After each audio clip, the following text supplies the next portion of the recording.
I'm Wilberforce Laate. I'm the Deputy Executive Director for the Center for Indigenous Knowledge and Organizational Development in the southern parts of the country. So basically, CIKOD is involved in promoting agroecology, and that stems from the endogenous development perspective that we pursue as an organization. So we are looking more at development from within. So that is what led us into food and seed sovereignty. We are looking at it in two ways. The one is the policy level, and the other one is the evidence, the practice. So we have contributed to what we call the Ghana agroecology movement.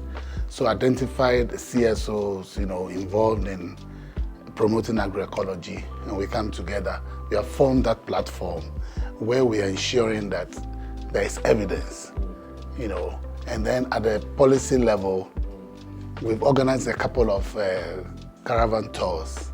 So taking the policymakers to the ground, to the field, to see what we mean by agroecology and why it should be adopted as a national thing. And then we're also looking at the spaces, the climate change spaces. And so, proud to come in here.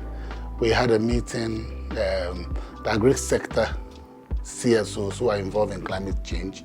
We had a meeting, and this one is a follow-up to an earlier meeting that was held, where they agreed that the various sectors should meet the team of negotiators in those fields, and then find a way of bringing. Ghana is in the process of getting our indices reviewed next year, so bringing our proposals and recommendations.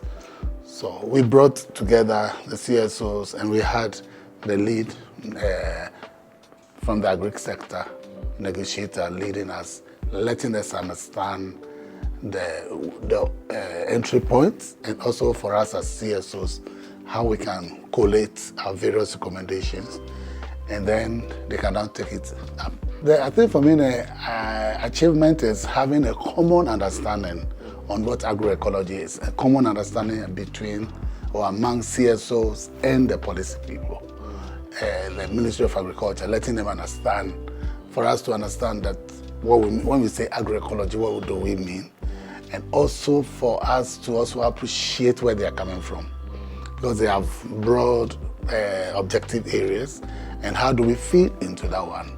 Because at the end of the day, I think the challenge has been that CSOs think they can do things independent of government, but we forget that at the end of the day, they are responsible. So what has happened now is that we are working very closely with the ministry. So at the local level, we work very closely with the directors of agriculture.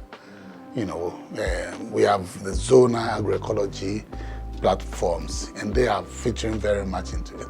So we are able to discuss issues about seed and other challenges when it comes to promoting agroecology. First of all, we need to interrogate the word engaging government or engaging policymakers. I think we should be looking more at dialoguing, sitting down together. For instance, in this meeting, we have brought together the policymakers.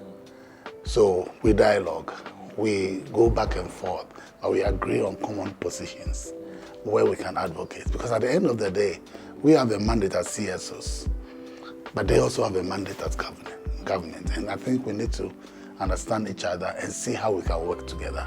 So I think as we go to COP, I participated in the COP 27, and I noticed that if you are, the negotiators are the people who do the work.